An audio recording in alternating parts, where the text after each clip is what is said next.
For half a century, WJPZ Syracuse has been the greatest media classroom on the planet.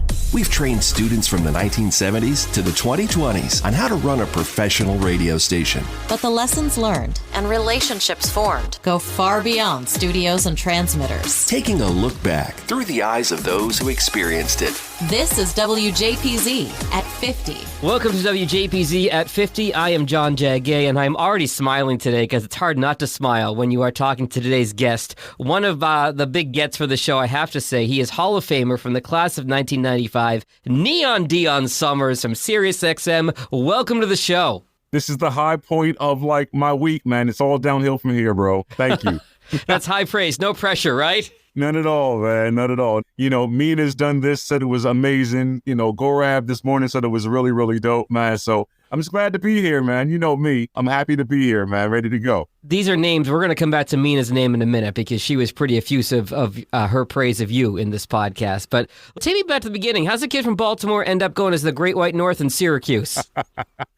I really thought that I was unique in the sense that I was this teenage radio geek who loved music at a young age, but even deeper than the love of music, I wanted to kind of pull back the curtain, right? I wanted to, why do these guys say this?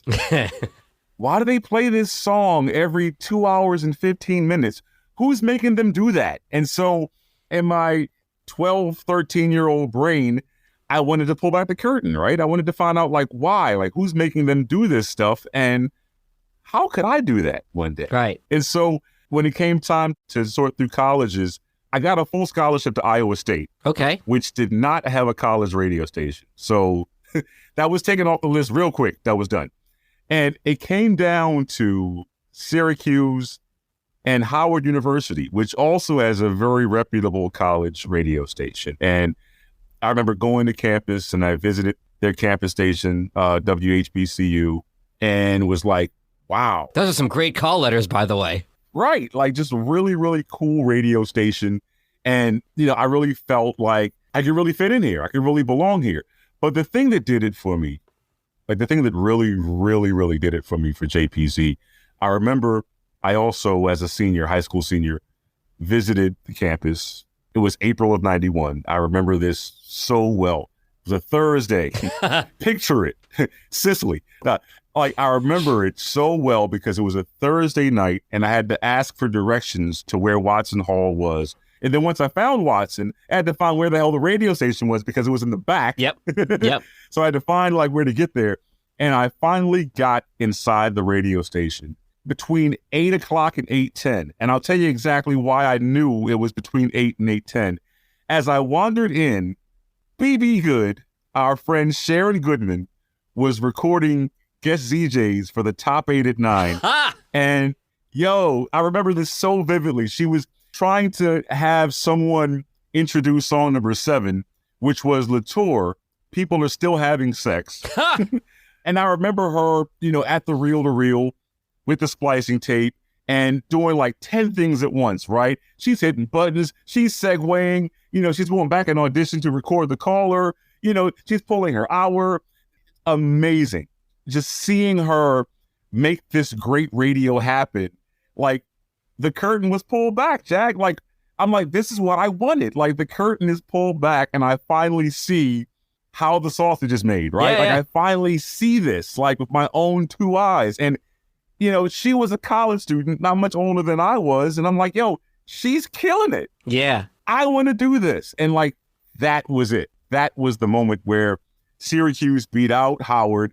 I knew I was going to Syracuse. And something told me at the time, because BB, I would introduce myself to her and she was, as you know, yeah, just the sweetest person ever, right? And she was so open to me and she was so kind and polite.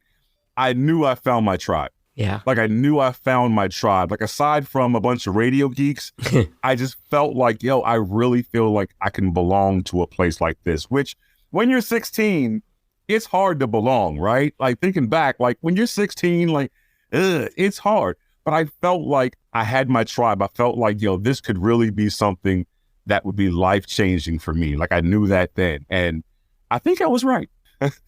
What you say about the tribe, Dion, it's funny, in talking to alumni from 50 different years of the radio station here, there is so many common threads in this podcast, and that's one of them is 7 years later, I got there and I got to the campus before the radio station, and I'm like, I'm not really comfortable here. I'm homesick. I haven't found my group. I haven't found my I haven't fit in.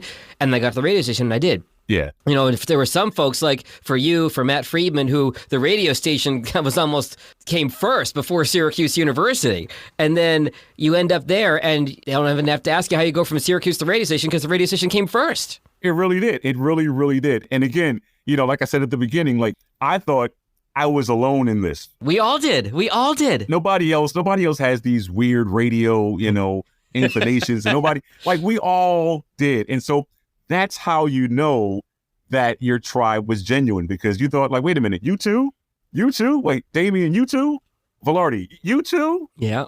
All of us? Like, yeah, like we were all alone in thinking that way. So we all thought the same way. And I can remember being so happy after classes were done for the day or between classes, you know, walking through those double doors and like, it was like cheers. You know what I mean? Like everybody knows your name and it's like, you know, you belong here. And Dion! Right. You go right to work. It's like, okay, is it contest hours? You know, is it time for news and sports? Right. You know, do I have to cut a spot? Like everything was it was just a well-oiled machine. And the job was to keep this radio station, keep this living, breathing thing going. Right. We were all kids, man. What the hell do we know? You know what I mean?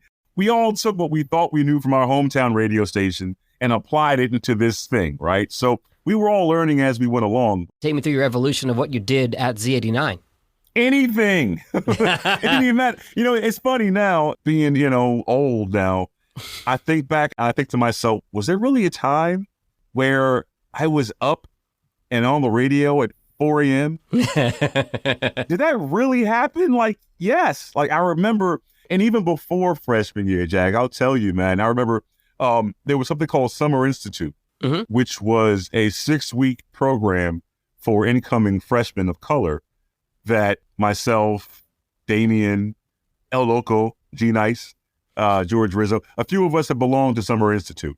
And so we had the advantage of kind of being on campus the summer before our freshman year. Yeah. And I remember me and Damian would always stop by JPZ and just kind of check things out. Yeah. You know, they weren't recruiting until the fall, but we wanted to be such a part of this radio station that, you know, we were trying to get a jump on it and meeting some of the students and, you know, becoming acclimated with the station and listening to the station. So that by freshman year, I think we thought we had a leg up on everybody, right? So our freshman year, you know, we're ready. And it's like, okay, overnights. All right, what do I have to do? You know, back in the day when an FCC license was something you had to attain. Yeah. All right, we got the FCC license. Okay, what next? Got to choose a name. I don't know. Neon rhymes. It sounds kind of cool, I guess. He was Governor D. Redman, a name that I still freaking love. I think it's one of the greatest radio names like ever. It just stuck. And I just remember when Gorab had awarded me my first shift. There wasn't a part of me that thought, oh my God, 4 to 6 a.m.? Are you kidding me? And I lived in Brewster Boland, which, you know, I think I'm closer to Brewster Boland here in New York City than I was at JPZ. Like, it's far. Like, you got some walking to do. It's a long, cold walk. Yes, it is. It's a hike. It's like 2 hills. Like, it's a hike to get there, man. And so, but it didn't matter. It didn't even matter. And the funny thing is, I didn't even go to sleep those nights. Like, I stayed up because I was so excited. I stayed up through the night, you know, did a 4 to 6. In my opinion, killed it, although I didn't. Some of those shifts really sucked. And I remember getting back and like, okay, I'll sleep from like 6:30 to like 8.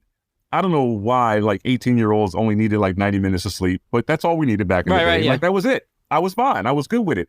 And I just remember like doing those shifts and telling all my friends in Brewster Boland I was on the radio.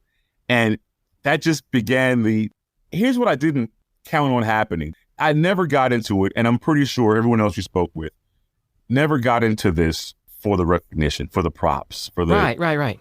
You know, for the wow of you're on the radio. It was never about that to me. But I found something inherently gratifying in having your friends, you know, support you in a way where they would recite breaks back to you. Oh, wow. You know, they would tell you, They heard you talk up their favorite song. They heard you give them a shout out. I'd never experienced that before. And so that feeling inside of me, that just further like inspired me to like, okay, I'm going to get cleared for like middays. I'm going to be on in a real day part one day. You're really going to hear me. And that just really inspired me and pushed me, Jack, to the point where I went from overnights to, God, I don't remember, whatever the next level was. Probably like, 11 to 2 or something like that. Yeah. 11 to 2 was next. And I just remember just really sticking my head down and just working and just, constantly air checking. Shout to Larry Rocket Ross. We took the boom box in the hallway and I was air checking like twice a week, dude. And the guy's a genius. The guy's a pro. And to this day. And I just remember, I just wanted to get better. Yeah. Bro, I just wanted to get better at it. I just wanted to just, like this was it. Like you're on the radio. Like it really, really, really meant something. And it inspired me and empowered me so much. I think I was one of a handful of freshmen who was cleared for top 8 that year. Mm-hmm. I don't know what my GPA was freshman year, but I know I got cleared for top 8 that. That's all that mattered to me, bro. So what else did you do besides the on-air shift? From there, as you went through 4 years, there were a lot of other things you did at the radio station too, Dion. Mm-hmm. So part of that, wanting to find out what's behind the curtain, I was really blessed to become chief announcer, which was really cool because a big part of what I did and what JPZ instilled in me to this day is that when you learn a thing, you teach that thing. Yes. You pave the way for people who paved the way for you. I can give a list, from the Dave Gorabs. James Purther. What? Where's he now? Like James Sillinger is on that name with Jeremy Nacklis. Like, of course, Rick Wright, who I remember going into his office as a freshman and seeing all these like radio stars, on his wall. Yeah. And thinking to myself, one day I'm going to be on this brother's wall. Nice. Thank God I made my way onto that brother's wall. Like, and so I know the names of people who came before me, who gave me a shot when they didn't have to, and becoming chief announcer and then, eventually becoming program director. Like it was all about paving the way. It was all about, how can I help the next generation? You know what I mean? Like I always say, even say to this day, like radio is so subjective. If you ask 10 different program directors, you'll get 10 different opinions, right?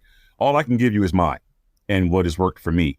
Mm-hmm. That's always been how I've performed my business professionally. Like I'll just give you my perspective and tell you what worked for me.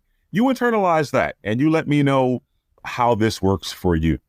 As chief announcer, I tried to, become the best of what, Rocket kind of instilled in me, taking the good points, playing down the negative points, the bad points, you know what I mean?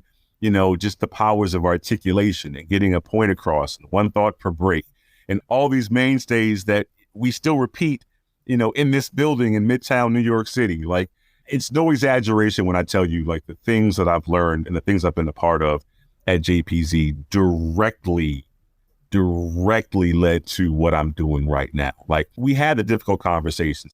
This is something, Jack, that I haven't really expressed a lot when I think back and, have conversations with friends like you about my time at JPZ. Mm-hmm. It's something that I just haven't really, had the bandwidth to kind of talk about, but you make it comfortable to kind of have these conversations. So thank you. I want to talk about the I guess the black elephant in the room, as it were, man. Because, as you know, I am a black man. And I think my time at JPZ, particularly, around the time that I was program director, my junior year, was when the idea of race at JPZ had really got to me. Okay. And it really reached kind of a feverish pitch. I had heard that prior to my coming to Syracuse in 1991, that there were various black student organizations that had spoken to JPZ about the lack of diversity at the radio station. I'd heard these stories. I'd read these stories before my freshman year. So I know there's a past, there's a history, but I didn't let it affect me. Like I told you earlier, I love radio, man. And now a bunch of radio geeks, let's go.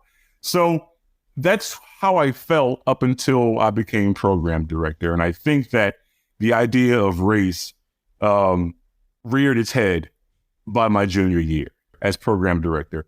Like I told you, I began kind of seeing kind of where the industry was going. Like in our bylaws, we had to be top 40, but the program director had the discretion to decide which way we'd lean, pop rock or more hip hop. And at the time, Black music was crossing over in a way that it hadn't before. Sure. The charts were all hip hop and R&B and the Spin Doctors, right? like the lean was heavy. A lot of stations began to adopt what they call churban, contemporary hit radio / urban churban, which sounds very lame to say in 2023. You're making a face as you say that word, yes. But yeah, and so being a kid of the industry and kind of watching the ebb and flow of the genres, I began to incorporate more hip hop and R&B titles onto JPZ in my tenure as program director. I began to get pushback by some people on the musical decisions I was making on the channel, on the station. And one of two things, was the cause of it. One, it could be an objective pushback to say, hey, Dion, may want to consider the Spin Doctors record because, hey, it's doing well nationally, and a lot of other radio stations with a similar rhythmic lean that we're doing are playing similar titles and having success with it. May want to give it a shot. Objective pushback, right? Then it could have been subjective pushback. This Black guy just wants to play Black music. Yeah. And I didn't know which way it was landing, but it hurt. Okay. It hurt a lot because for the past 2 years, I'm thinking, hey, these white guys are cool. These white guys are cool and we're cool. And, they embrace a kid from Baltimore and, we're all good. But it made me think that it wasn't all good. And it unleashed in me that year, for the first time, I thought of myself as I'm not just one of JPZ's, kids. I'm a Black guy in this. Wow. Like it really kind of, laid that hammer down in a way that I wasn't really prepared to receive it. And I know it was unsettling because I would tell this story later to Steve Donovan. I told Donovan this story a couple of years ago, and he's like, are you serious? Really? I never saw it. So I know it was a level of microaggression that if you get it, you get it. You know what I mean? Microaggressions, tend to hit maligned minorities in a way that they don't hit someone like yourself, Jack. Sure. And Dion, I think that has to do with your own perspective too. Of course, you're going to pick out something like that more than Steve Donovan or myself. And what that does to a person's psyche is just crazy, man, as you could imagine. And like I mentioned earlier, I thank God for my tribe within a tribe of, Big Daddy Marvin and Curtis and Khadijah. They were there to kind of insulate me and give me kind of what I needed. Because again, that level of microaggression at that point, I felt like I was kind of alone in this. I felt like I was being kind of abandoned by people that had embraced me, yesterday, right? Dion, I'm going to stop you for a second because you used the word insulate there. You said insulate and give you what you need. I'm wondering if you can expand on that a little bit. What do you mean by that exactly? Support. Okay. Support. I mean, all I ever wanted to do was to do good radio, and to have that challenged, again, objectively or subjectively, but I always took it as subjective. I had to run to people, and there were some allies, some non-Black allies as well. Sure. There was Kevin Tackman, who was my music director at the time, and Melanie Kushner. They were allies as well, but it just felt like I was by myself in being the minority and being one of a handful of Black people at the radio station at that time. Me and Marvin would go into the production room and close the door, and have real meetings about, what we're doing. He is my APD and my sounding board to say no, we're doing the right thing. We're on the right path here. We're serving a greater good. We're counter-programming against 93Q and their pro-rock playlist. This makes objective sense. And I needed to kind of fall into that because, again, this was something that we just didn't talk about. We didn't talk about, race at the station. We didn't have those honest conversations. And so what those conversations did is it enabled me, again, to have those difficult conversations that I have to this day. And it gave me the strength and the courage to have those difficult conversations in a way that I probably wouldn't have if I didn't get this crash course my junior year. And I really wanted to bring this up because, again, it's not something that we talk about. And I think it's something that, given what I'm blessed to be and mean to this radio station, I think it's my job to mention that and to have that be something that we talk about. And in my conversations with the Alumni Association, I'm very happy that, Jeff Wade, Jeannie Shad, we've been having a lot of progressive conversations about involving the Alumni Association more in areas of diversity that really, really move the needle in a really substantive way for future students. And if I can be a beacon, to future students to let them know that you aren't alone. That was another takeaway, Jack. Another takeaway was that I said to myself, I never want another Black student or a student of color to feel the way that I felt. So I've always been the mentor. I've always been the, hey, let me listen to your air check tape. But, that took extra meaning when it was Todd Clayton, when it was Rashad, when it was me to say what. Sure. You know what I mean? I made sure that, let me stick close to this brother. Let me stick close to this sister because I don't want them to feel the way that I felt. And hopefully that embrace will keep them engaged with the station longer because Neon Dion shouldn't be an anomaly. Right. You know what I'm saying? Like there should be way more of me. And there probably would be if I put myself in the collective, if we had extended to other students of color in a real and genuine way. So that's become my walk, dude. That's become like part of my huge legacy that I hope I'm able to really, put forth to the next generation because I air checked a lot of students, man, and I'm happy for all of them. But I definitely want the students that look like me to definitely know that you got a place here too and that you belong here too. Dion, I'm only going to speak for myself here. I would never presume to speak for anybody else on this topic, but I do want to say that I'm really glad you told that story and brought this up because part of my goal in doing this podcast is to celebrate the 50 years of WJPZ. And in that 50 years, there have been ups and downs. It hasn't always been pretty. There have been struggles. And I want to include as many viewpoints as I can on this podcast. I want to cover as many topics as I can on this podcast. And I want to just take a moment and just say thank you for going there, which is probably not an easy place to go for a lot of people. And it's probably not easy to hear for some people. But I'm really glad you shared that piece of it because it's an important piece of the history of WJPZ. I want to thank you for just creating that safe space to have this conversation because I really, I grapple with it. Even when I told Steve, I'd said to myself, like, yeah, should I go there? Steve, like 1 minute we're cracking jokes and everything's on a whole different level. And I don't want to bring the vibe down, but it wore on my soul. I mean, that brother, we've known each other, since like first day freshman year. Yeah. And I'm like, I've got to tell Steve, right? And when you and I got into our conversation and, through the expert way that you kind of get into all of your subjects, I'm like, you know what? I just feel like this moment feels right to have this conversation. And I thank you for that. I thank you for creating that safe space to have this talk and hopefully will inspire more students of color and more allies as well. More allies just to kind of look at us for who we are, period.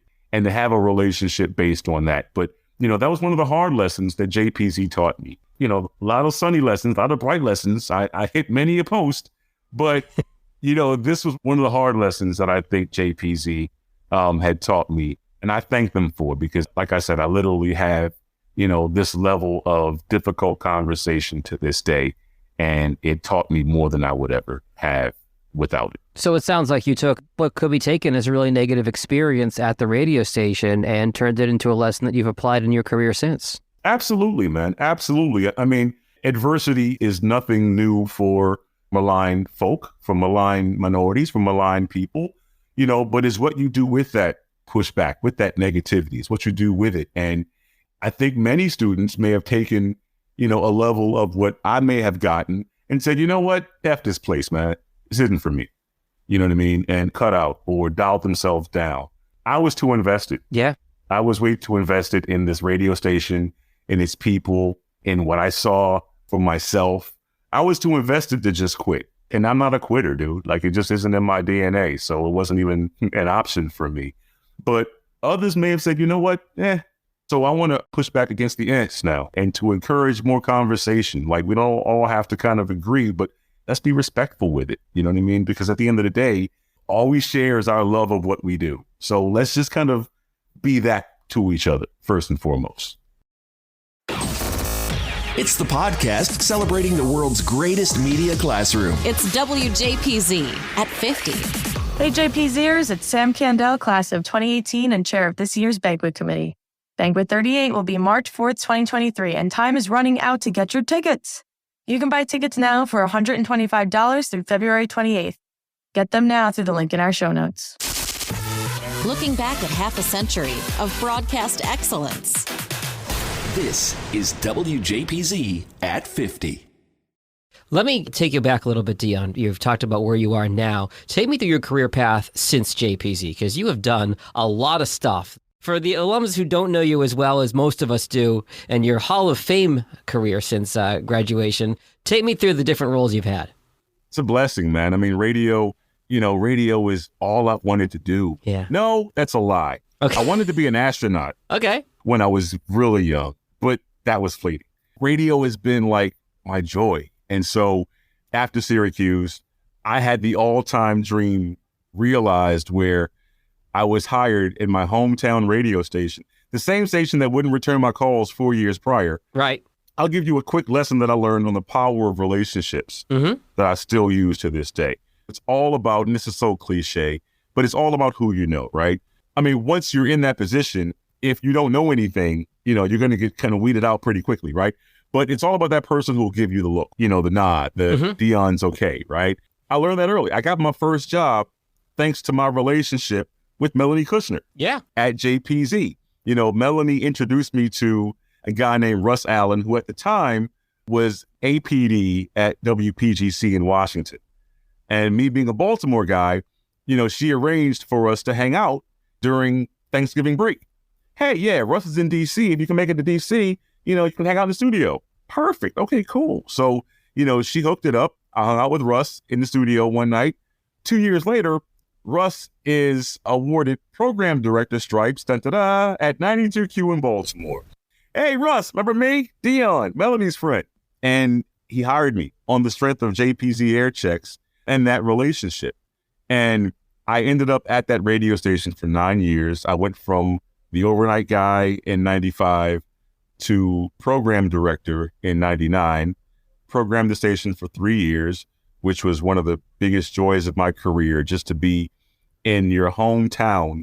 And oh my God, like during my time there, we actually put the Heritage Urban V103, the station I grew up listening to. Right. I put that station with my team out of format. Wow. How crazy is that, man? Just an amazing ride. And so I was at 92Q for 9 years. Like I said, I left 92Q, went to what was then referred to as Clear Channel Radio, and worked for 3.5 years in Miami. I was at Miami at the perfect time in my life. I was 30 years old, young and stupid. So it was perfect.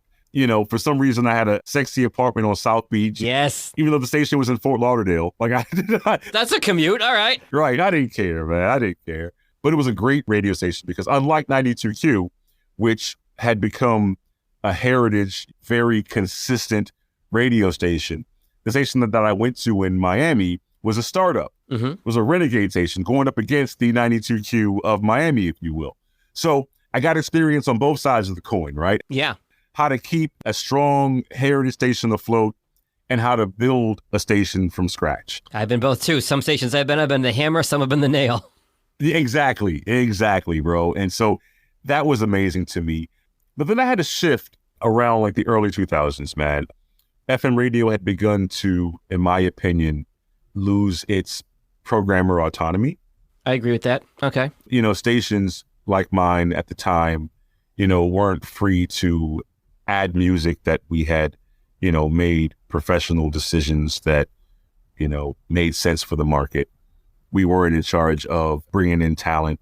Syndication at that point was rampant. It just stopped being fun to me. We didn't have the power to play what we want. Playlists began to look a little, homogenous. I couldn't tell the difference between a Miami playlist and, Seattle. Exactly. And so at the same time, I started to be courted by satellite radio, which in 2005 was very much in its infancy. Yeah. I would tell my friends about it and they would say, "Oh, you mean AOL radio?" Hmm. No, dude, not AOL radio. No, this is satellite radio. People thought I was crazy, man. People thought I was crazy for leaving. How could you leave, the mighty Clear Channel to go to this unproven form of media? But I saw something in it that really attracted me, like the freedom of, we let our programmers program. Yeah. What a novel concept. Like, we trust you to build the audience with your radio station that we need to have this business thrive. Okay, I'm sold. Yeah. So I left Miami in 2005 and I came to, at the time, XM Radio, several mergers prior. Yeah, exactly. And really never looked back, man. Ironically enough, this month, December, I will celebrate my 17th year. Wow. At SiriusXM, Pandora, Stitcher, Media. You'll be happy to know this podcast is hosted on Simplecast, which is also owned by the same conglomerate. It's a sister station. Hey, it's all in the family, man. Yes. And so it's a great ride, man. It's a great ride. And, I call myself a player coach because even being VP of Urban, which means I manage a team of about 10 program directors who oversee radio stations that cater to R&B, hip hop, gospel, and reggae audiences. I still voice track a show. I call myself a player coach in the sense that I kind of manage from the sidelines, but I can suit up and, hit the court anytime. And in my opinion, kill it. Again, that JPZ Rocket Ross mentality, right? So yeah, it's a great ride, man. And I'm loving what I do. I love the fact that, we're still connected in this amazing thing called pop culture. I always say, like, I just want to put my itty bitty thumbprint, on the mosaic of pop culture, right? Mm-hmm. Because a song that I add, a song that I say yes to will affect somebody's life. Yeah. In some small, insignificant way, right? Do you mean listeners, artists, or both? You know what? I was thinking for listeners, but you're absolutely right. Like, it affects the artist too. Like, I've been a part of artists who, no one knew his or her name, to they're a household name selling out arenas. Yeah. To, they're that 30-point mark on Behind the Music, to, they made the comeback of the millennium, like this whole curve, man. It's like, just to be a part of an artist's life like that is phenomenal.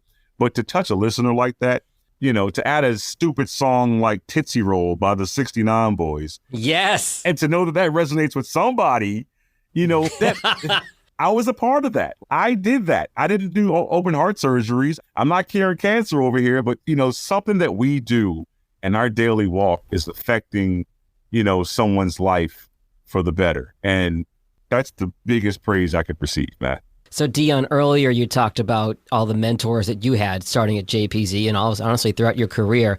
I want to mention Mina specifically on the flip side, because I don't know if you heard the podcast we had out with Mina. It was one of our first ones. She was just effusive in her praise of you and how you became a champion for her in her career, her life, her time at SiriusXM. She just talked about almost what a guardian angel you've been for her in her career.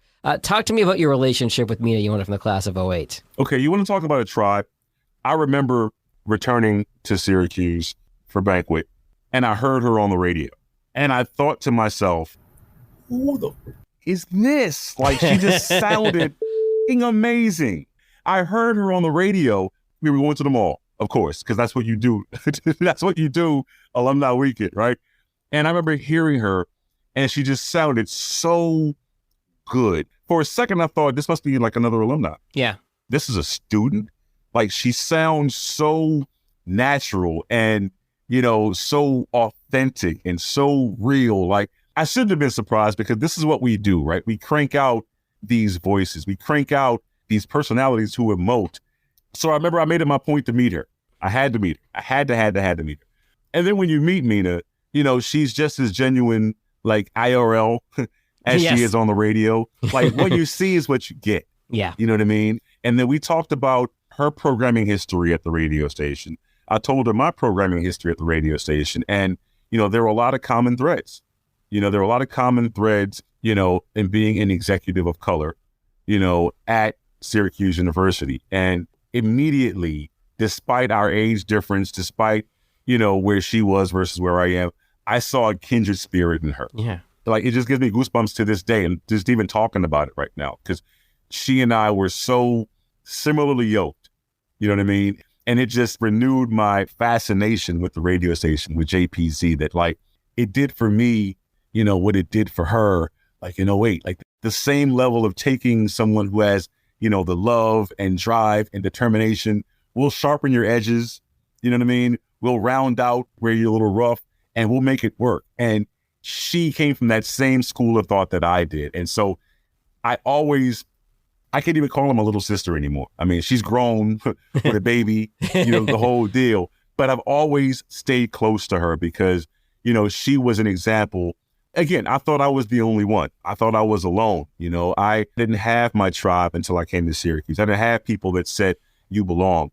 You're one of us. We get you.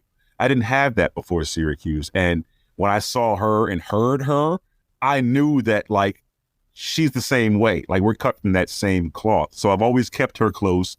We would always air check well before she got the job here, which, obviously she earned. But we would air check, and we would, go over her tapes. We would review her on air, delivery. And she was a pro from day one. There wasn't much I could teach her.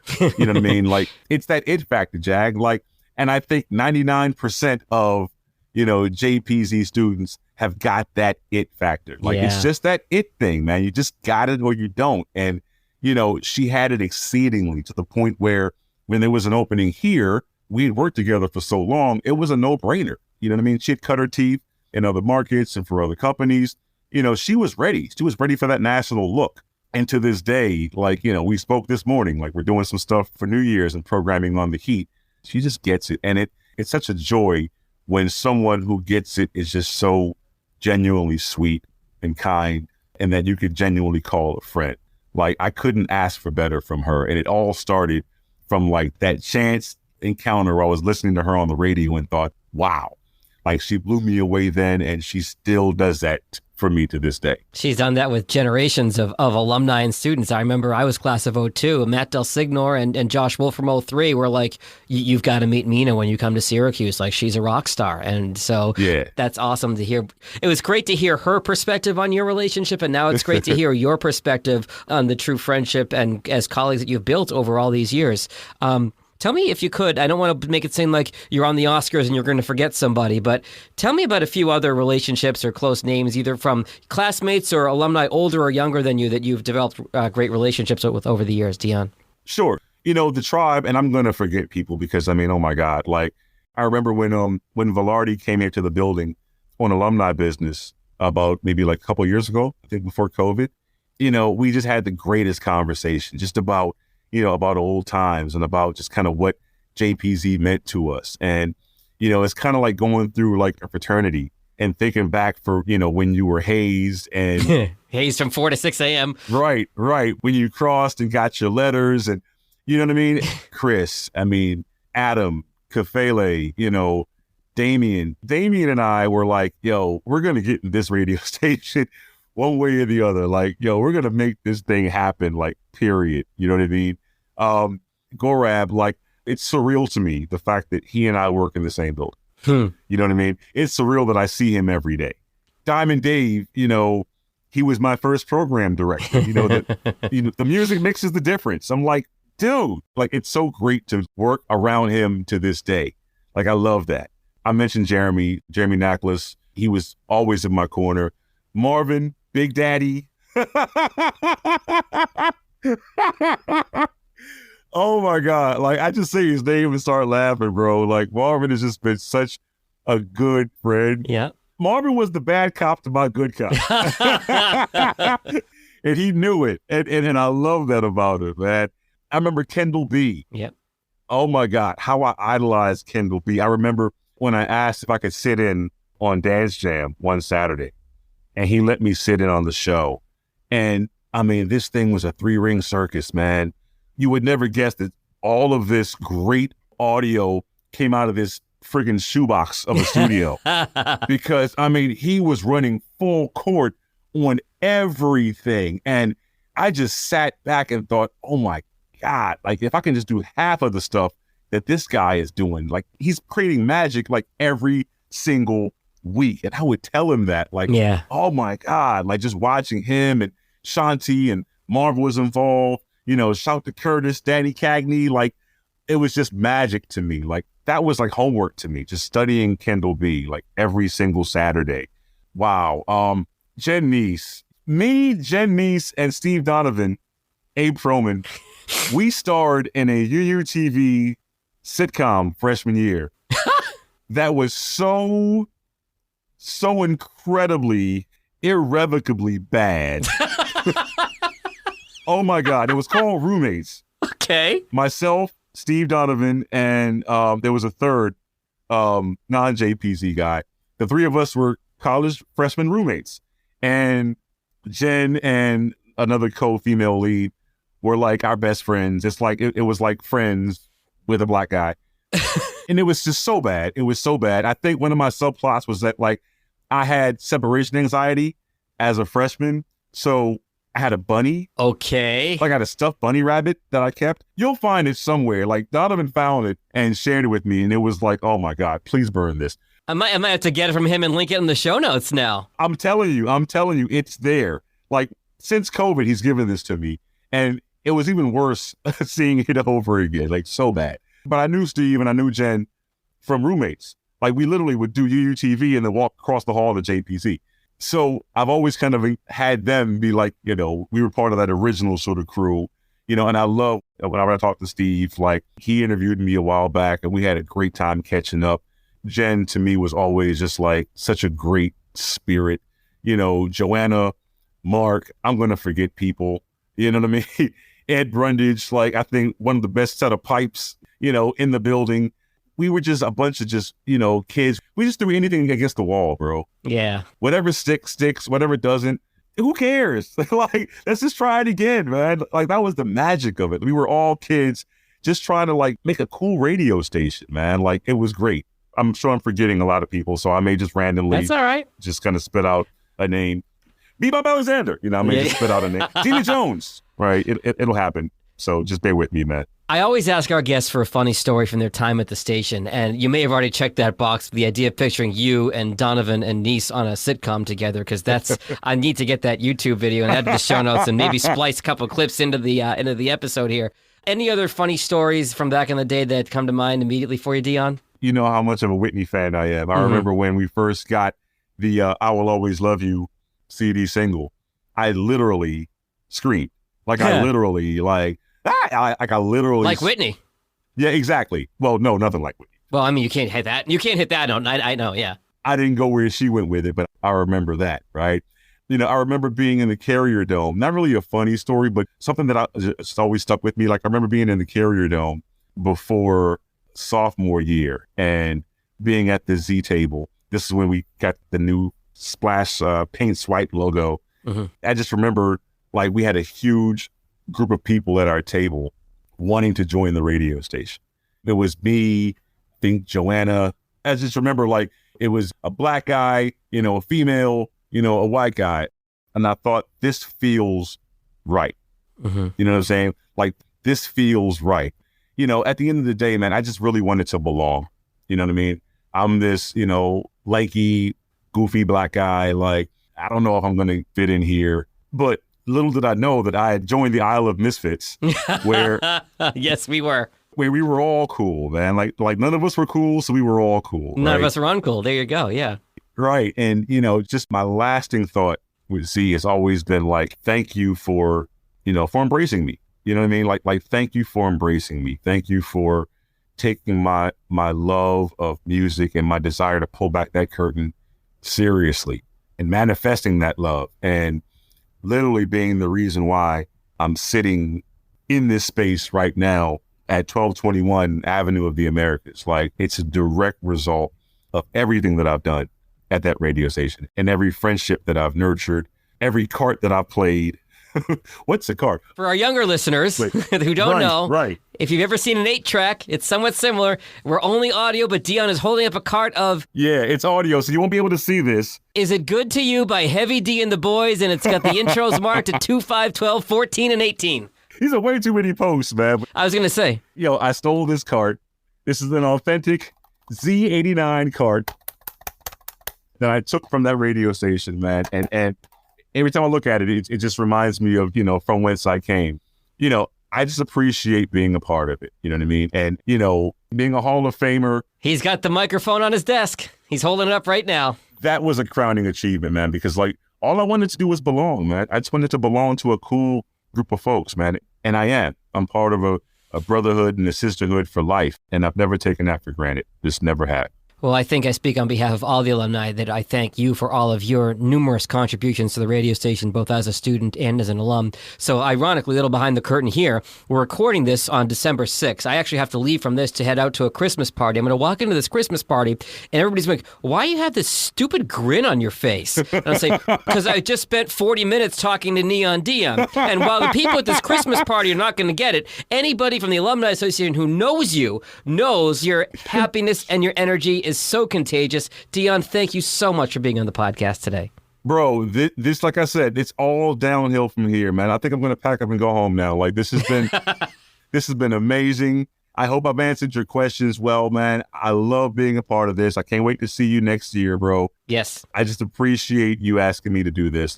Anytime, anything for JPZ in the world, you know that. So thank you, brother. I appreciate your time, man. Thank you. All right, Dion.